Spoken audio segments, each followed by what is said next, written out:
ఓం శ్రీ పరమాత్మనే నమః.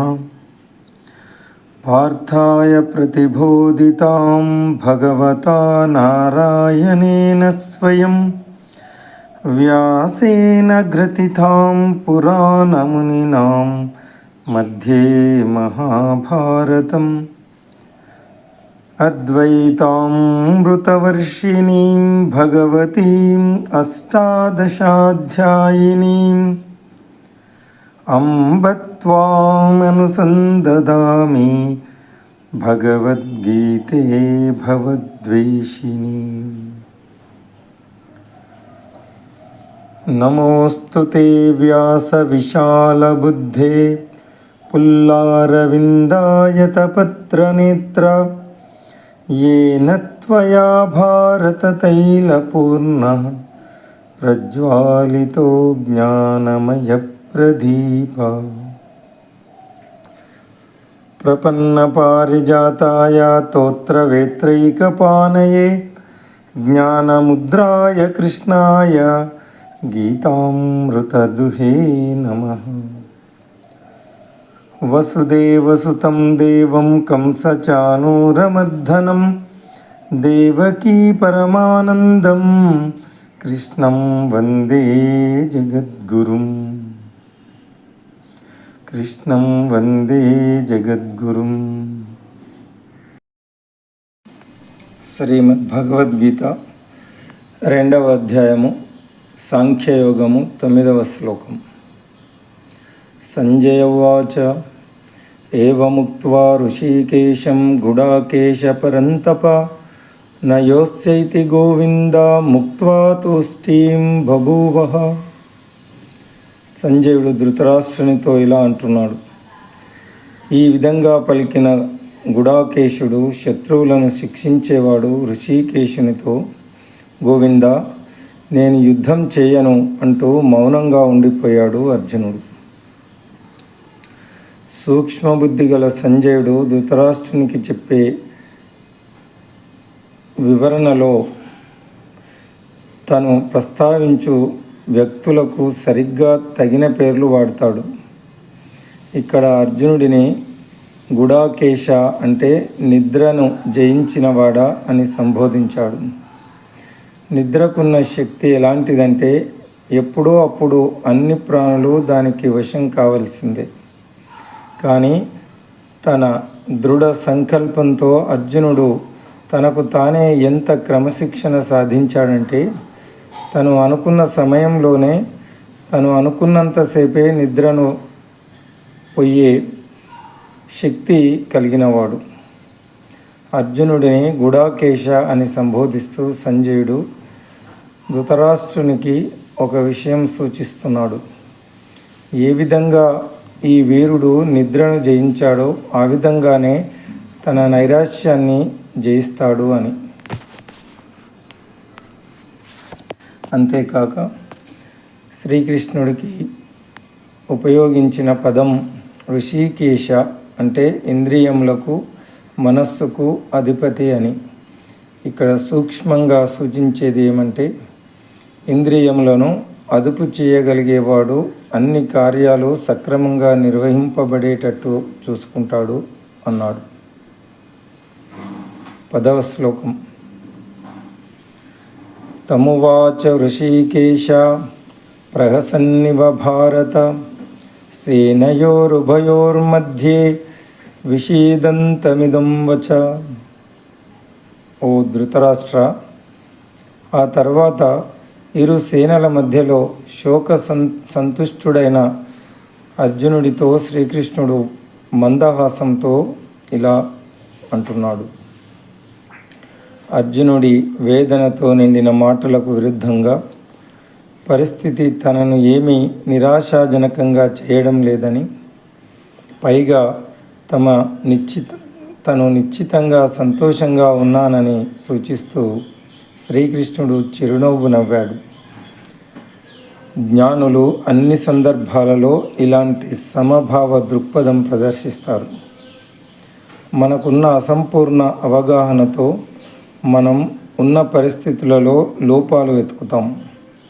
వాటిపై సనుగుతూ అసంతృప్తితో ఉంటాం. వాటి నుండి పారిపోవాలనిపిస్తుంది. మన దౌర్భాగ్యానికి వాటిని బాధ్యులుగా చూస్తాం. కానీ భగవంతునిచే సృష్టింపబడిన ఈ ప్రపంచం అన్ని కోణాలలో లోపాలే లేని దోషరహితమైనది అని జ్ఞానోదయం పొందిన మహాత్ములు మనకు చెప్తున్నారు. మంచి చెడు పరిస్థితులు రెండూ కూడా ఒక దివ్య ఆధ్యాత్మిక ప్రయోజనం కోసమే మన దరి చేరుతాయి. అవన్నీ మన ఆధ్యాత్మిక పరిణితి పెంచి దోషరహిత స్థితికి చేరే ప్రయాణంలో ముందుకు తీసుకువెళ్ళడానికి కూర్చబడ్డాయి. ఈ రహస్యం అర్థం చేసుకున్నవారు ఎటువంటి విపత్కర పరిస్థితులలో కూడా ఆందోళన చెందకుండా పరిపూర్ణ ప్రశాంతతతో వాటిని ఎదుర్కొంటారు. మంచు తునకలు నెమ్మదిగా భూమిపై పడతాయి. ప్రతి తునక దానికే చెందిన సరైన స్థానంలో పడుతుంది. The snow flakes fall slowly to the ground, each flake in it's proper place అనేది ఒక ప్రఖ్యాత టావో నానుడి. ప్రాపంచిక దృష్టికోణం ద్వారా చూస్తే మనకు అర్థం కాకపోయినా ఈ ప్రపంచపు రూపకల్పన స్థూల సంఘటనలు ఎంత అద్భుతమైన దోషరహితమైనవో ఇది మనకు చక్కగా విశదీకరిస్తుంది. భూకంపాలు, హరికేన్లు, తుఫాన్లు, వరదలు మరియు టైఫూన్లు మొదలైనవన్నీ ఈ భూమిపై భగవంతుడు తన మహాద్భుతమైన పథకంలో భాగంగా ఎందుకు సృష్టిస్తాడో చాందోక్య ఉపనిషత్తు విశదీకరిస్తుంది. ఆధ్యాత్మిక పురోగతి ప్రయాణం నెమ్మదించడాన్ని నిరోధించడానికి భగవంతుడు ఉద్దేశ్యపూర్వకంగానే విపత్కర పరిస్థితులను సృష్టిస్తుంటాడు. ఎప్పుడైతే జనులు అలసత్వం, నిర్లక్ష్యంతో ఉంటారో ఒక సహజ విపత్తు సంభవిస్తుంది. ఇది జీవులు తమ సామర్థ్యాలను పెంచుకొని ఆయా పరిస్థితులను తట్టుకునేలా బలపరుస్తుంది. ఈ ప్రక్రియ పురోగతిని గట్టిపరుస్తుంది. కానీ ఇక్కడ ఉదహరించిన పురోగతి బాహ్యమైన విలాస వస్తువులతో కూడిన భౌతిక పురోగతి కాదు. ఇది ఎన్నో జీవిత కాలాల్లో అంతర్గతంగా విచ్చుకునే ఆత్మ యొక్క అద్భుతమైన దివ్యత్వం. శ్రీ భగవానువాచ అశోచ్యానన్వశోచస్త్వం ప్రజ్ఞావాదాంశ్చ భాషసి గతాసో న గతాసూంచ నానుశోచంతి పండిత. శ్రీకృష్ణ పరమాత్ముడు ఇలా అంటున్నాడు, నీవు ప్రాజ్ఞతతో కూడిన మాటలు మాట్లాడుతున్నావు, కానీ శోకింపకూడదని కోసం శోకిస్తున్నావు. ప్రాణములు పోయిన వారి గురించి కానీ బ్రతికున్న వారి గురించి కానీ పండితులైన వారు శోకింపరు. అర్జున, ఈ శ్లోకంతో మొదలుడి శ్రీకృష్ణుడు తన ప్రసంగాన్ని ఒక మహోత్కృష్టమైన ప్రారంభ ప్రతిపాదనతో ఆరంభిస్తున్నాడు. అర్జునుడు తనకు మాత్రం ఉప్పు అనిపించే కారణాల వలన శోకిస్తున్నాడు. కానీ శ్రీకృష్ణుడు అతనిపై జాలిపడలేదు. సరికదా అతని వాదనను నీరుగార్చాడు. శ్రీకృష్ణుడు ఇలా అంటున్నాడు, అర్జున, నీవు ప్రాజ్ఞతతో కూడిన మాటలు మాట్లాడాలనుకుంటున్నావు, కానీ నీవు అమాయకత్వంతో మాట్లాడుతున్నావు. ఎంత పెద్ద కారణం ఉన్నా శోకం అనేది మాత్రం తగదు. పండితులు, వివేకులు, ప్రాజ్ఞులు, జ్ఞానం కలిగిన వారు ఎప్పుడూ శోకింపరు. అది బ్రతికున్న వారి కోసమైనా లేదా చనిపోయిన వారి కోసమైనా సరే. కాబట్టి బంధువులను సంహరించడంలో నీవు ఊహించుకునే దుఃఖం నిజానికి ఒక భ్రమ, మిథ్య మాత్రమే. అది నీవు పండితుడవు కావు అని నిరూపిస్తున్నది అని. శోకానికి అతీతంగా ఉన్న జ్ఞానిని చూడాలంటే గీతాశాస్త్రంలో ఎక్కువ దూరం వెళ్ళనవసరం లేదు. స్వయంగా భీష్మ పితామహుడే దీనికి చక్కటి ఉదాహరణ. అతను జనన మరణ రహస్యాలను లోతుగా తెలుసుకొని పరిస్థితుల యొక్క ద్వంద్వములకు అతీతంగా ఎదిగిన ఋషి. ఎలాంటి పరిస్థితిలోనైనా నిర్మలమైన మనస్సుతో ఉండగలిగి చివరికి భగవత్ సేవకు ఉపకరించేది అయితే ఆ ధర్మపక్షాన అధర్మపక్షాన యుద్ధం చేయడానికి కూడా ఒప్పుకున్నాడు. భగవంతునికి శరణాగతి చేసిన వారు ఫలితాల చేత ప్రభావితం కాకుండా అన్ని సందర్భాలలో తమ విధిని నిర్వహిస్తూ పోతుంటారు అని ఉదాహరణగా చూపించాడు. అలాంటి వ్యక్తులు ఎప్పటికీ శోకింపరు, ఎందుకంటే వారు ప్రతిదాన్ని ఈశ్వర అనుగ్రహంలా స్వీకరిస్తారు. 12వ శ్లోకం.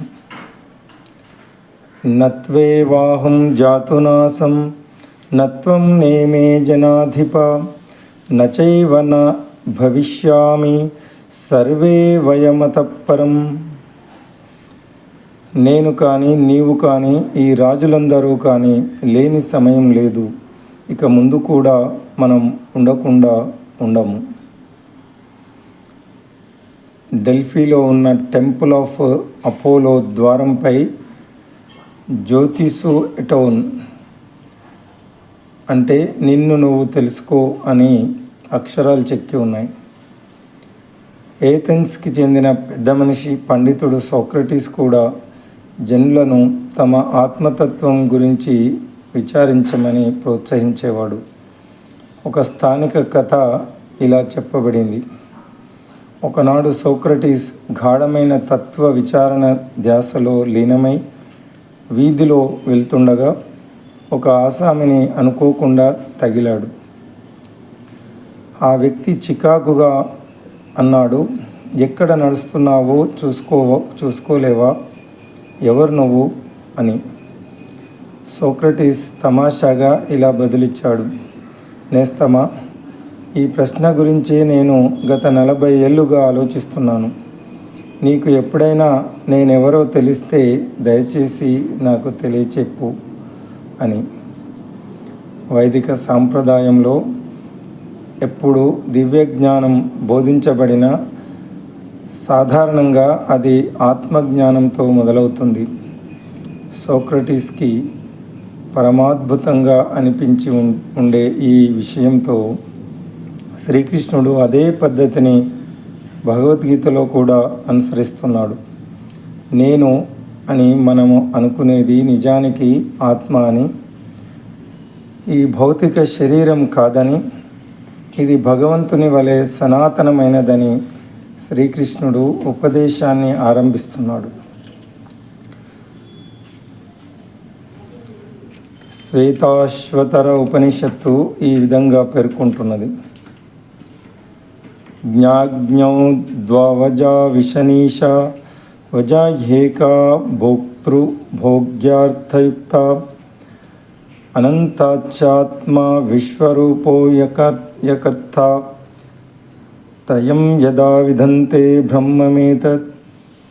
పై శ్లోకం ఇలా చెప్తున్నది, సృష్టి అనేది మూడింటి కలయికతో ఉన్నది.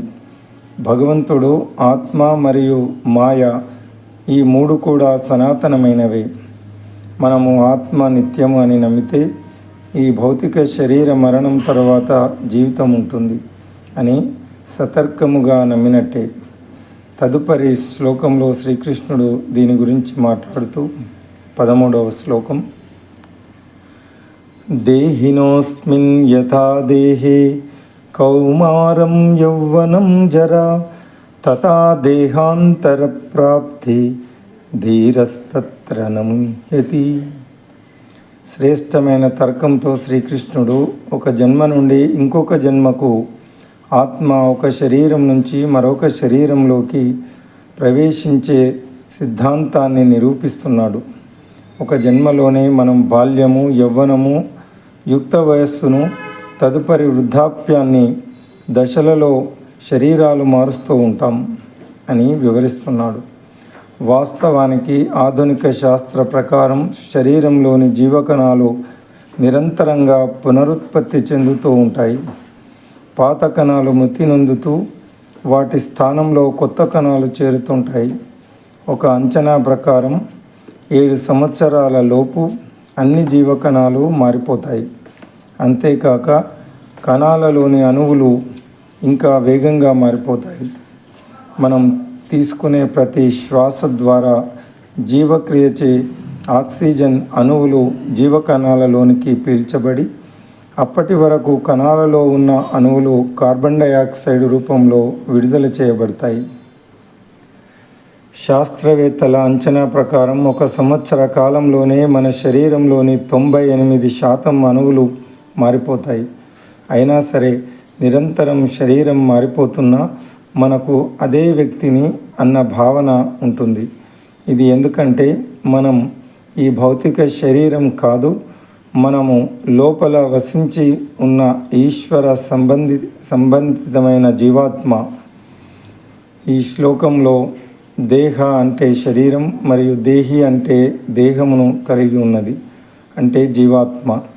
ఒక జీవితకాలంలోనే శరీరం నిరంతరంగా మారుతూ ఉండడం వలన ఆత్మ చాలా శరీరాలు మారినట్టే అని అర్జునుడు గుర్తించేట్టు చేస్తున్నాడు శ్రీకృష్ణుడు. అదేవిధంగా ఇది మరణం తర్వాత ఇంకొక శరీరంలోనికి వెళుతుంది. నిజానికి ప్రాపంచిక పరిభాషలో మరణం అని మనం అనుకునేది జీవాత్మ తన యొక్క పని చేయని పాత శరీరాన్ని త్యజించడం మాత్రమే. పుట్టుక అని చెప్పుకునేది జీవాత్మ కొత్త శరీరాన్ని ఇంకో చోట తీసుకోవడమే. ఇదే పునర్జన్మ సిద్ధాంతం. చాలా మటుకు తూర్పు దేశ తత్వశాస్త్రములు పునర్జన్మ సిద్ధాంతాన్ని అంగీకరిస్తాయి. హిందూ, జైన మరియు సిక్కు మతాలలో ఇది అంతర్భాగం. బౌద్ధ ధర్మంలో బుద్ధుడు తన గత జన్మలను చాలాసార్లు ప్రస్తావించాడు. పాశ్చాత్య తత్వశాస్త్ర సిద్ధాంతాల్లో కూడా పునర్జన్మ సిద్ధాంతం ఎంత ప్రబలంగా ఉండేదో చాలామందికి తెలియదు. పురాతన పాశ్చాత్య మతాలు తత్వశాస్త్ర వర్గాల్లో ప్రసిద్ధ ఆలోచనాపరులు పైథాగరస్, ప్లాటో మరియు సోక్రటీస్ వంటి వారు పునర్జన్మ నిజమని అంగీకరించారు. మరియు వారి అభిప్రాయాలు కూడా ఆర్పిజం, హెర్మెటిజం, నియోప్లాటోనిజం, మానిచియానిజం మరియు గోస్టిజం, ఆప్రిజం, హెర్మెటిసిజం, నియోప్లాటినిజం, మానిచియానిజం అండ్ గ్నోస్టిసిజం వీటిలో ప్రతిబింబిస్తున్నాయి. ప్రధానమైన అబ్రహమిక్ మతాలలో 3 ప్రధాన మతాల తత్వవేత్తలు కూడా పునర్జన్మ సిద్ధాంతానికి మద్దతు పలికారు. ఉదాహరణకు కబ్బలాని అధ్యయనం చేసిన యూదులు, క్రైస్తవ క్యాథర్లు మరియు అలావిషియాలు, డ్రూజ్ వంటి ఇస్లాం షియా శాఖలు. పాశ్చాత్య మతాలలో ఉదాహరణకు గొప్ప పురాతన యూదు చరిత్రకారుడు అయిన జోసెఫస్ తన రచనల్లో ఉపయోగించిన భాష ప్రకారం ఆ కాలపు పార్సీలు మరియు ఎస్ఎన్ఎల్లలో పునర్జన్మ నమ్మకం ఉన్నట్లు అనిపిస్తుంది. ఖచ్చితంగా యూదు కబ్బాలా పునర్జన్మని గిల్లున్ నేషామెట్ లేదా ఆత్మ యొక్క దొర్లట అని చెప్పబడడం జరిగింది. ప్రఖ్యాత సూఫీ తత్వవేత్త మౌలానా జలాలుద్దీన్ రూమీ ఈ విధంగా ప్రకటించాడు: నేను రాయిగా చనిపోయి ఒక చెట్టు అయ్యాను. I died out of the stone and I became a plant. నేను చెట్టుగా చనిపోయి ఒక జంతువు అయ్యాను. I died out of the plant and became an animal. నేను జంతువుగా చనిపోయి ఒక మనిషిని అయ్యాను. I died out of the animal and became a man. అలాంటప్పుడు నేను మరణం గురించి ఎందుకు భయపడాలి? Why then should I fear to die? మరణించి నేను తక్కువ అయిపోయింది ఎప్పుడు? When did I grow less by dying? నేను మనిషిగా చనిపోయి ఒక దేవత అవుతాను. I shall die out of man and shall become an angel. అనేక మంది ప్రాచీన క్రైస్తవులు పునర్జన్మ సిద్ధాంతాన్ని విశ్వసించారు. క్రైస్తవ చరిత్ర తెలియజేసిన ప్రకారం పునర్జన్మ సిద్ధాంతాన్ని చర్చించడానికి 325 ADలో కౌన్సిల్ ఆఫ్ నైసియా సమావేశం జరిగింది మరియు బహుశా ప్రజల జీవితాలపై చర్చ యొక్క ఆధిపత్యం పెంచడానికి కాబోలు. తదుపరి అది పునర్జన్మ సిద్ధాంతం మత విరోధంగా ప్రకటించబడింది. అప్పటి వరకు అది సర్వసాధారణంగా అంగీకరించబడింది. యేసుక్రీస్తు తన శిష్యులకు జాన్ ద బ్యాప్టిస్ట్ అనేవారు. ఎలైజా ద ప్రొఫెట్ యొక్క అవతారమే అని చెప్పడం ద్వారా పరోక్షంగా ఈ సిద్ధాంతాన్ని ప్రకటించారు. మాథ్యూ 11:13-14, మాథ్యూ 11:10-13 ఇది పాత నిబంధన ఓల్డ్ టెస్టమెంట్లో కూడా పేర్కొనబడింది. మలాచి 4:5 క్రైస్తవ ఫాదర్లలో అత్యుత్తమ పండితుడు అయిన ఒరిజన్ ఇలా ప్రకటించారు: ప్రతి మనిషి తన పూర్వజన్మల కర్మల అనుగుణంగా ఒక శరీరం పొందుతాడు. Every man receives a body for himself according to his deserts in former lives. Solomon యొక్క బుక్ ఆఫ్ విజ్డమ్ ప్రకారం మంచి శరీరంతో సక్రమమైన అవయవాలతో పుట్టడం అనేది పూర్వజన్మలలో చేసిన మంచి పనుల ప్రతిఫలం. To be born in sound body with sound limbs is the reward of the virtuous of the past lives. Wisdom of Solomon 8:19-20 ఇందులో ఉంది. ప్రపంచవ్యాప్తంగా సైబీరియా, పశ్చిమ ఆఫ్రికా, ఉత్తర అమెరికా మరియు ఆస్ట్రేలియా వంటి ప్రాంతాల్లో అనేక ఆదివాసీ సమాజాలలో పునర్జన్మపై నమ్మకం కనబడుతుంది. ఇక ఇటీవలి శతాబ్దాల కాలంలో మరియు నాగరికతల్లో చూస్తే రోసిక్రూసియన్స్, స్పిరిటిజం, థియోసాఫిస్ మరియు న్యూ ఏజ్ అనుసరించే వారిలో పునర్జన్మ విశ్వసించబడింది. ఇంకా ఇటీవలే ప్రముఖ విశ్వవిద్యాలయాల గంభీర శాస్త్రీయ వర్గాలలో ఇది అధ్యయనం చేయబడింది. ఉదాహరణగా వర్జీనియా విశ్వవిద్యాలయానికి చెందిన doctor Ian Stevenson, doctor Jim Tucker యొక్క రచనలను చెప్పవచ్చు.